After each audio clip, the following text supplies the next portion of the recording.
আসসালামু আলাইকুম। আশা করি প্রিয় বন্ধুরা ভালো আছেন। আমি ইঞ্জিনিয়ার দেলোয়ার হোসেন আপনাদের সামনে চলে আসলাম হাইব্রিড সোলার সিস্টেম সেটআপের সম্পূর্ণ ভিডিওটি নিয়ে।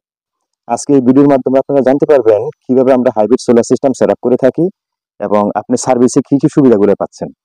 আসলে এটা ফিটিং করার পরে আপনি কি লাভবান হবেন না লসে থাকবেন, এই জিনিসটা আমি আপনাকে আজকে দেখিয়ে দিব।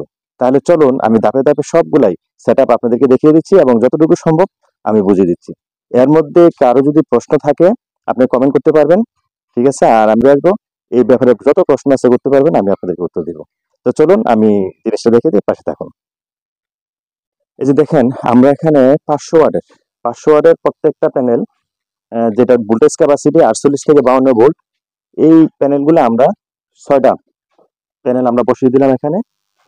এই দেখেন এটা হচ্ছে প্লাস পয়েন্ট, এটা এটা হচ্ছে মাইনাস পয়েন্ট। হ্যাঁ, তাহলে এইভাবে সিরিজে দেখেন, তাহলে আমার প্যানেলের এই প্রান্ত হবে প্লাস আর লাস্টে ওই প্রান্ত হবে মাইনাস। ওইখানে আমরা যে ভোল্টেজটা পাইলাম, কত পাইলাম দেখেন, প্রত্যেকটা প্যানেলের মধ্যে কি লেখা আছে দেখাচ্ছি। এই দেখছেন, এই ভোল্টেজ ক্যাপাসিটি সর্বোচ্চ ম্যাক্সিমাম 1500 ভোল্ট। 1500 ভোল্ট সিস্টেমের সাথে আপনি কি এটা অ্যাড করতে পারেন। এই দেখেন এখানে আমরা যে তারটা ব্যবহার করছি এটা 6 RM। হ্যাঁ, ভালো ব্র্যান্ডের 6 RM তার আমরা ব্যবহার করছি। তারপরে চলুন আমরা চলে যাই ওই লাস্ট থেকে কিভাবে নিলাম দেখাচ্ছি, চলেন। এই যে দেখেন এই প্রান্তটা হচ্ছে কি মাইনাস। এখন মূল কথাটা কি হচ্ছে জানেন, এই প্রত্যেকটা প্যানেলের ভোল্টেজ 48 থেকে 52, আর এইগুলো আমি সিরিজে যখন আমি ব্যবহার করলাম তখন কি হলো, প্রত্যেকটা ভোল্টেজ কিন্তু এখানে যোগ হয়ে গেছে। তাই 6টায় আমার প্রায় 300 ভোল্টেজের মতো হয়। আসলে এই ভোল্টেজটা কি আছে কিনা আমি নিচে গিয়ে আপনাদেরকে দেখাবো, ঠিক আছে? আর প্রত্যেকটা ওয়াট হচ্ছে 500 ওয়াট, তাহলে এখানে আমার 3.5 কিলোওয়াট। হ্যাঁ, এই দেখেন আমি প্লাস, এই যে প্লাস মাইনাস 6 RM, তার নিয়ে আমরা সরাসরি চলে গেলাম। আমি এখানে পাইপ ব্যবহার করছি যাতে সেফটি থাকে, এই পাইপটা সাইডে দিয়ে দেওয়া হবে। আশা করি প্যানেল সম্পর্কে আপনাদের আর কোনো সমস্যা নাই। প্যানেল সম্পর্কে যতটুকু সম্ভব আমি আপনাদেরকে বলে দিলাম। এই যে এই পয়েন্ট দিয়ে আমরা তারটা কি একদম নিচে নিয়ে গেছি। তো চলেন আমরা নিচে গিয়ে আমরা আইপিএস এর সেটআপটা আপনাদেরকে দেখাচ্ছি কিভাবে হচ্ছে। চলুন দেখেন প্যানেলটা, এই যে ভিউটা এরকম আসে। আমরা ফ্রেমটা তৈরি করছি, ফ্রেম তৈরি করতে আমাদের এখানে খুব দক্ষতার সহিত আমরা তৈরি করছি যাতে কোনো সমস্যা না হয়। এখন চলুন আমরা নিচে যাই, নিচে গিয়ে আপনাদেরকে সেটআপটা দেখাচ্ছি। আসুন, এই যে দেখেন যে তারটা, এই তারগুলায় এটা হচ্ছে মাইনাস, এটা প্লাস, সোলার থেকে চলে আসছে। আমি এখানে একটা সার্কিট ব্রেকার ব্যবহার করলাম যেটা 63 এম্পিয়ার। হ্যাঁ, C63। এই সার্কিট ব্রেকার থেকে দুইটা তার বাইরে চলে আসছে সরাসরি কি এই প্যানেলের যেটা পিবি, আমি কালকে শর্ট ভিডিওতে দেখাইছিলাম। আর এই জিনিসটা আমি আবারও দেখাচ্ছি আপনাদেরকে, একদম খুলে দেখাচ্ছি, পাশে থাকুন। দেখুন এখানে ডিসপ্লেতে কি আসতেছে, 231 ভোল্ট এসি। এসি লাইনটা কিন্তু বর্তমানে বন্ধ আছে। এই দেখেন 295 ভোল্ট আছে সোলার থেকে যেটা আসতেছে। এই সোলার দিয়ে এই সিস্টেম থেকে ব্যাটারি চার্জ হচ্ছে এবং কি লোডে যাচ্ছে। এখন লোড আছে 1.3%, 1.4% আছে লোড আছে। এই বাসাতে সকাল থেকে সন্ধ্যা পর্যন্ত কোনো বিদ্যুৎ ব্যবহার হবে না, ঠিক আছে? যখনই সোলার লাইন অফ হয়ে যাবে রাত্রে, তখন কি এই বিদ্যুৎ লাইনটা অন হয়ে যাবে। এটা আমি আপনাদেরকে দেখাবো সুইচটা অন অফ করে। তার আগে আমি কানেকশনটা আমি আপনাদেরকে আরো ভালো করে দেখাচ্ছি, একটু সাথে থাকুন। এই যে দেখুন প্যানেল থেকে যে তারটি আসছে, এই তারটি, এই যে এখানে লেখা আছে প্লাস মাইনাস, হ্যাঁ, পিবি প্লাস পিবি মাইনাস। এখানে হচ্ছে প্যানেল ইনপুট হয়ে গেছে, চলে গেছে এটা। এখন হচ্ছে আমার এসি ইনপুট। এই যে দেখেন আমরা 6 RM তার ব্যবহার করছি, সরাসরি এটা চলে আসছে এর ভিতরে। এখানে লেখা আছে কি, এই যে দেখেন এখানে এসি ইনপুট এসি আউটপুট।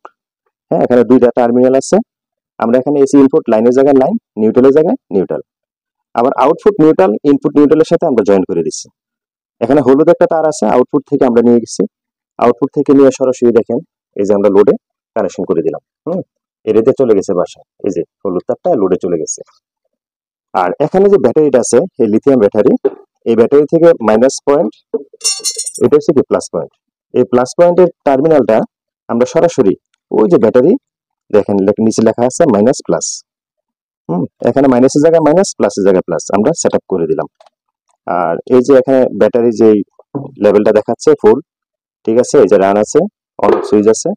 এই ব্যাটারি আবার এই যে দেখেন, হ্যাঁ, এই এগুলো আমরা সেট আপ করছি, এগুলো কোম্পানির সাথে আমরা কথা বলে নিছি, কথা বলে ওইভাবে আমরা সেট আপ করে নিছি। তো এখন দেখাচ্ছি আপনাকে ডিসপ্লে যে অবস্থাটা দেখেন, এই যে সোলার, এখন সূর্যের আলো আছে, হ্যাঁ, 295 ভোল্ট আসতেছে। এখানে মাঝখানে দশমিক আছে, বোঝা যাচ্ছে না। 295 ভোল্ট আমরা সোলার থেকে পাচ্ছি। সোলার থেকে আমরা সিস্টেম চলতেছে, এই যে ইনভার্টারটা, এই যে battery charge, battery full charge, এই যে 53-54 ভোল্ট আছে, ওকে। এখান থেকে আমাদের লোডে যাচ্ছে যে বাসা, হ্যাঁ, এই যে এখানে প্রতীকটা দেওয়া আছে, যাচ্ছে। এখন যদি আমি এই সোলার যদি বন্ধ করে দিই তাহলে কি হতে পারে? সোলার বন্ধ করলে এই কারেন্ট থেকে চলবে, এবং কারেন্ট বন্ধ হয়ে গেলে তখন ব্যাটারি থেকে চলবে। আবার যখন আমরা সোলার সিস্টেম যখন অন করে ফেলবো তখন আবার বিদ্যুৎ লাইন বন্ধ হয়ে যাবে, এই কারেন্ট থেকে চলবে। আপনি দেখেন এই জিনিসটা আমি দেখাচ্ছি, এখন কি চলতেছে? সোলার থেকে, তাই না? দেখেন আমি সোলার সিস্টেম যখন বন্ধ করে দিব, এই প্যানেলটা এই যে আমি ধরলাম, দেখেন বন্ধ করার সাথে সাথে কি আসতেছে, দেখছেন? এই অফ, মানে সোলার সিস্টেম অফ। এখন কিন্তু ব্যাটারি থেকে লোডটা দিচ্ছে, কিন্তু সাথে সাথে আবার কি কারেন্টের সাথে কি জয়েন হয়ে যাবে, যেহেতু কারেন্ট আছে। এই দেখেন একটা শব্দ করলো, আমাদের সিস্টেমটা কি এখন চলে যাবে কারেন্টের সাথে, পিডিবির সাথে চলে যাবে। এই দেখছেন, এখন এই পিডিবি থেকে লাইনটা কি সিস্টেমে না, সরাসরি পাস হয়ে যাচ্ছে, সরাসরি পাস হয়ে যাচ্ছে। যখন পিডিবি থাকবে না তখন আবার কি কি হবে? এই ব্যাটারি থেকে কানেকশন, এই দেখছেন পিডিবি থেকে এর লাইন নিউট্রাল কানেকশনটা আসছে, আউটপুটে যাচ্ছে। হ্যাঁ, এখন সোলার সিস্টেমটা বন্ধ আছে, আমাকে দেখাচ্ছে বন্ধ আছে, আসলে কি বন্ধ আছে? এই যে দেখেন বন্ধ আছে। এখন আমি আবার এটাকে অন অন করে দিব। অন করে দেওয়ার সাথে সাথে কি হচ্ছে দেখেন, একটু সময় নেবে, এই সময়টা আমাদের জন্য অপেক্ষা করতে হবে। আর সোলার তো কখনো কি বন্ধ হবে না, ঠিক আছে, এটা তো নিশ্চিত। সোলার বন্ধ হবে না, সোলার বন্ধ হবে রাত্রে। এই যে দেখেন এখন কি হচ্ছে, সোলার থেকে একটা লাইন যাইতেছে, বিদ্যুৎ থেকে পিডিবি থেকে আসতেছে। এখানে সোলার থেকে কি সিস্টেমটা অন হচ্ছে, একটু সময় নিবে, সময় নেওয়ার পরে দেখবেন অটোমেটিক এসি লাইনটা কি বন্ধ হয়ে গেছে। আসলে আমার কাছে জিনিসটা অত্যাধিক ভালো লাগছে, খুব সুন্দর। হ্যাঁ, তো স্যার এই জিনিসটা এখন স্যারের ভাষায় সেট আপ দিলাম, আমার কাছে অত্যাধিক ভালো লাগছে জিনিসটা। আর এই যে এটা হচ্ছে, এই যে দেখেন এই যে একটা ডিভাইস, হ্যাঁ, এই ইনভার্টারের সাথে এটা হচ্ছে ওয়াইফাই রিসিভার। এটা যদি আমরা মোবাইল অ্যাপস এর মাধ্যমে সেট আপ দিয়ে নিই তাহলে আমরা পৃথিবীর যে কোনো প্রান্ত থেকে আপনি দেখতে পারবেন এই আইপিএস এই সেট আপটার কি অবস্থা, বর্তমান কি অবস্থা আছে, কি চলতেছে, এখনকার অবস্থা কি, লোড আছে, বিদ্যুৎ আছে না নাই, আইপিএস এর অবস্থা কি, ব্যাটারির অবস্থা কি, সব আপনি অ্যাপস এর মাধ্যমে কি দেখতে পারবেন। এবং এটার মধ্যে আমরা কোম্পানির সাথে যোগাযোগ করতে পারবো, কোনো সমস্যা নেই, এদের সাথে বললে এরা দেখে নিবে সাথে সাথে। তো এই সিস্টেমটাও কি আমার কাছে খুব ভালো লাগছে। তো এখানে ব্যাক কভার আছে, আমি ব্যাক কভারটা খুলে আপনাদের জন্য রাখছি যাতে আপনারা দেখতে পারেন, সহজে বুঝতে পারেন। আশা করি আমি এই সময়ের মধ্যে আপনাদেরকে যতটুকু আমার সম্ভব হয়েছে আমি আপনাদেরকে বুঝিয়ে দিচ্ছি। আর বাকিটা আপনার পাশে থাকুন, সবসময় আমি ছোট ছোট ভিডিও নিয়ে আসি আপনাদের জন্য বোঝানোর জন্য, যাতে সহজে আপনি বুঝে যান। তো আমরা এটা সেট আপ করলাম, এই সেট আপের পরে আমাদের আরো সেট আপ আছে, আমরা সব জায়গায় আস্তে আস্তে যাবো এবং আপনাদের জন্য ভিডিও করবো, একের অধিক ভিডিও করবো, যাতে আপনারা সহজে বুঝে যান। এখন দেখেন আরেকটা ব্যাপার আছে, যদি ব্যাকআপ ব্যাকআপ যদি কম হয় আমি এখানে কি আরেকটা ব্যাটারি কি সেট আপ দিতে পারবো সিরিজে, ঠিক আছে। তো আশা করি আপনারা বুঝতে পারছেন। তো পাশে থাকবেন সব সময়। দেখছেন এই যে এখন কি নিচ্ছে, এই সোলার থেকেও নিচ্ছে, আবার কি বিদ্যুৎ থেকেও নিচ্ছে। তবে বিদ্যুৎ থেকে নিচ্ছে কিনা এই জিনিসটা দেখাচ্ছি আপনাদেরকে। দেখেন দেখেন এখানে বর্তমানে যেটা সোলার থেকে নিচ্ছে, এই পিডিবি থেকেও নিচ্ছে, কিন্তু এটা কিন্তু পরিবর্তন হয়ে যাবে, এটা পরিবর্তন হইতে একটু সময় লাগবে। এই সময়টা আমি আপনাদেরকে দেখাচ্ছি, ঠিক আছে, একটু ওয়েট করেন, আমার সাথে থাকেন। এই যে দেখেন এখন কি হচ্ছে, সোলার থেকে 298 ভোল্ট পাচ্ছে, এই যে এসি আছে, ভোল্টেজ আছে 231 এই যে দেখাচ্ছে। একটু জুম করি তাহলে বুঝতে পারবেন। এই যে 231 ভোল্ট আছে, সিস্টেমে 230 ভোল্ট নিচ্ছে, এই যে লোডে যাচ্ছে। হ্যাঁ, ব্যাটারি চার্জ হচ্ছে, ব্যাটারি ফুল চার্জ আছে, কারণ এই যে 53-54 ভোল্ট দেখাচ্ছে। দেখেন এখন আমার সোলার থেকে চলতেছে, এখন থেকে 5টা পর্যন্ত বা 4টা পর্যন্ত যতক্ষণ বাইরে আলো থাকবে, রৌদ্র থাকবে, এতক্ষণ আমার সোলার থেকে সার্ভিস হবে, বিদ্যুতের উপরে কোনো চাপ নাই।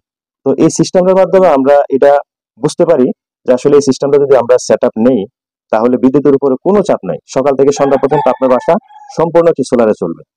তারপরে আপনার বিদ্যুৎ থেকে চলবে, আমার ব্যাটারি থেকে চলবে। তো আমার কাছে অত্যধিক ভালো লাগছে।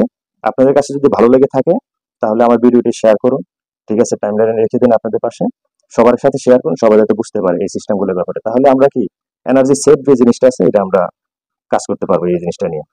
তো আজকে এই পর্যন্ত, ভালো থাকো, পরবর্তী ভিডিওতে দেখা হবে অন্য একটি কন্টেন্ট নিয়ে। আল্লাহ হাফেজ।